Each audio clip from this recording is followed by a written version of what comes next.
Now let's finally understand how we can return some values from our functions. So every function in JavaScript can return a value. Returns undefined implicitly. This can be set explicitly, and the return value can be of any type. Number, string, object, you can even return another function or any custom class that you created. And here an example. When you say array.shift, you're actually calling function shift, and this is returning something.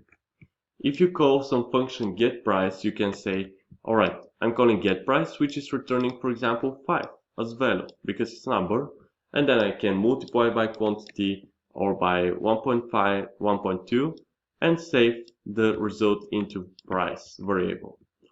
If you call array.sort, sort again is function, and this again is returning some value. So that's how we can receive the value that is returned by our function. Functions can return any type of data. So as I already said, they can return functions, they can return custom created types, or all the primitive types like number, string, object, boolean, whatever you need. And this can be specified or not. We use return keyword to return the result. So here an example. I have a function multiply that is receiving two parameters x and y, which are from type number. And here I can say, alright, I'm going to return number. So this function in that case will for sure return number. Inside my body, I'm just multiplying the two numbers.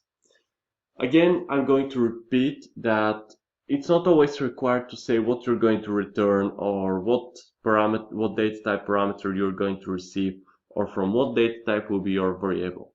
But this is good, and that's the benefit of TypeScript. So you can do it with specifying data type or without, but still the point and the whole point of TypeScript is to be strongly typed. So you know what's returning what's receiving what's parameter, what variable is what type.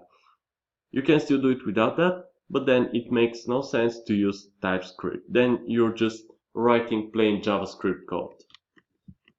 Here we have another example where I have function sum and I receive numbers, which is from type number. Then I'm defining two variables, sum which is equal to 0 and number, and I'm making for loop of each number inside my numbers array. And then I'm saying sum plus equal number and return the sum. The return statement immediately terminates function's execution and returns specified expression to the caller. To terminate the function execution, we can just use return, and this will stop all further execution of current function. Return can be used several times in a function body to return a different value in different cases.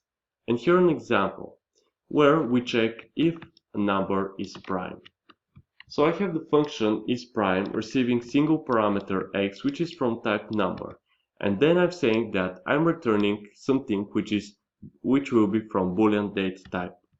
I'm defining two variables, divider and max divider, and here I'm specifying the value of max divider, which will be equal to math.sqrt from x.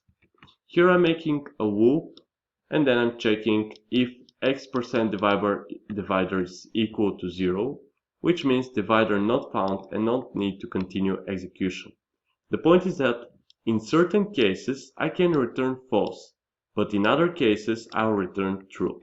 And that's first how you can return some value from your function, by specifying return, and after that your variable, what actually you're going to return. And here, that's what I meant, that you can use it several times. So in certain cases, I need to return, let's say, 1 or false. In other cases, I need to return, for example, 3, 4, or anything else, or in our case, as we have, true.